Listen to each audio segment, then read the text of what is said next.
Patricia Diaz is trying to get to Georgia, where her surrogate is expected to deliver her baby in a month, but border closures and travel restrictions have made getting there almost impossible. She joins us on the phone from El Paso, Texas, and we also have Sam Everingham, who joins us now via Skype. Sam is the Global Director of Growing Families. He's coordinating the effort for a number of parents just like Patricia with surrogates who have babies stuck in Ukraine and Georgia. Patricia, I want to kick it off with you first. Your baby's due date is June 17th, and we understand that you need to be there on June 1st in order to quarantine, but there are no direct flights. How emotional has this been for you and your family, not knowing if you're going to be there for the birth of your baby?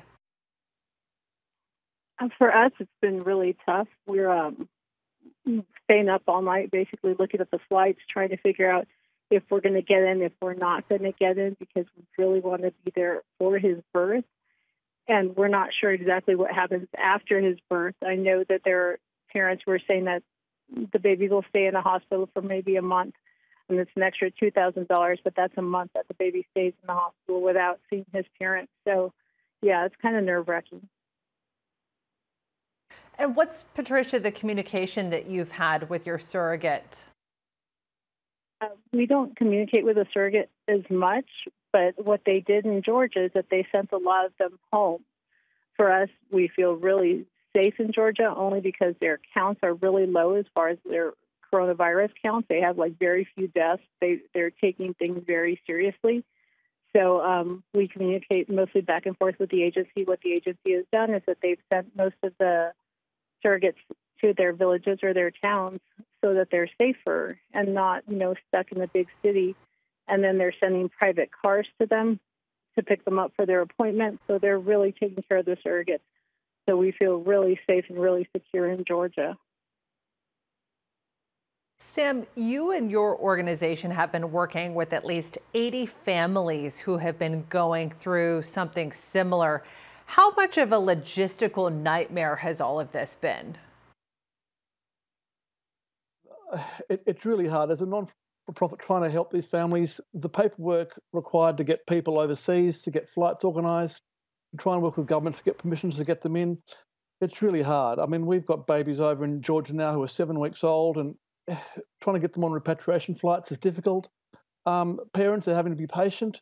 We're trying to organise a charter flight right now into Georgia for a number of parents there, but the costs of that are difficult for parents to bear.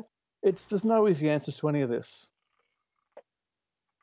You mentioned the cost, and I want to put this question to Patricia. We know surrogacy is popular in these countries because it's less expensive.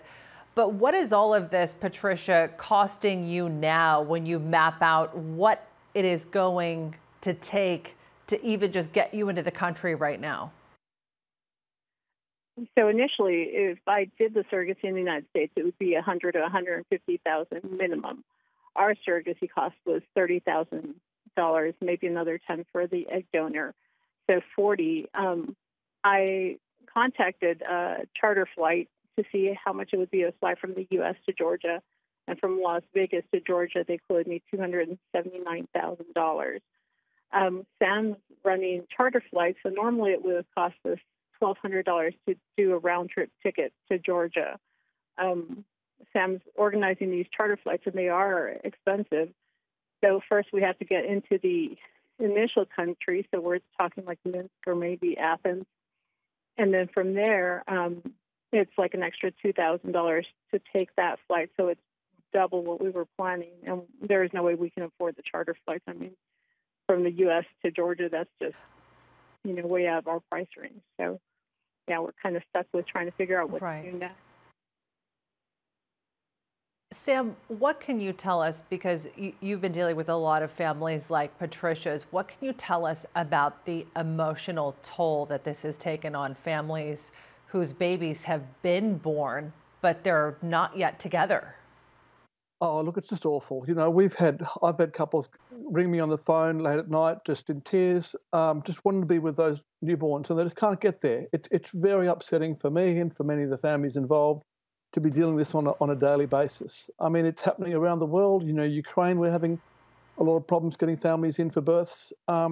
We're doing the best we can, but some countries like Georgia are proving particularly difficult. The UK and US embassies have been terrific, but it's very, very upsetting for these families who've longed for many years for a child, and this was their one dream brought to fruition. And at the moment, it's turning into something of a nightmare just getting there for those births. So, Sam, I just want to ask you one question before we go. What happens to families like Patricia that can't spend that amount of money to charter a flight to get to their baby? What are the options at that point? Look, they can simply wait until another 6 weeks or so until commercial flights may reopen into those countries and miss the first 4 to 6 weeks of their child's life. That's the only thing on offer right now. I mean, we're pleading with some governments to put on charter flights to help their citizens. We're desperately trying to call together all patients who need to go to Georgia for births to come together to do a charter flight together. That would help reduce costs for everybody. But it's really a matter of governments working together, of the community working together to try and get these babies home safely. Well, Patricia Diaz and Sam Everingham, we really appreciate you both coming on. Patricia, to share your personal story, and Sam, to highlight the bigger issue that people like Patricia are not alone. Thank you both for being with us.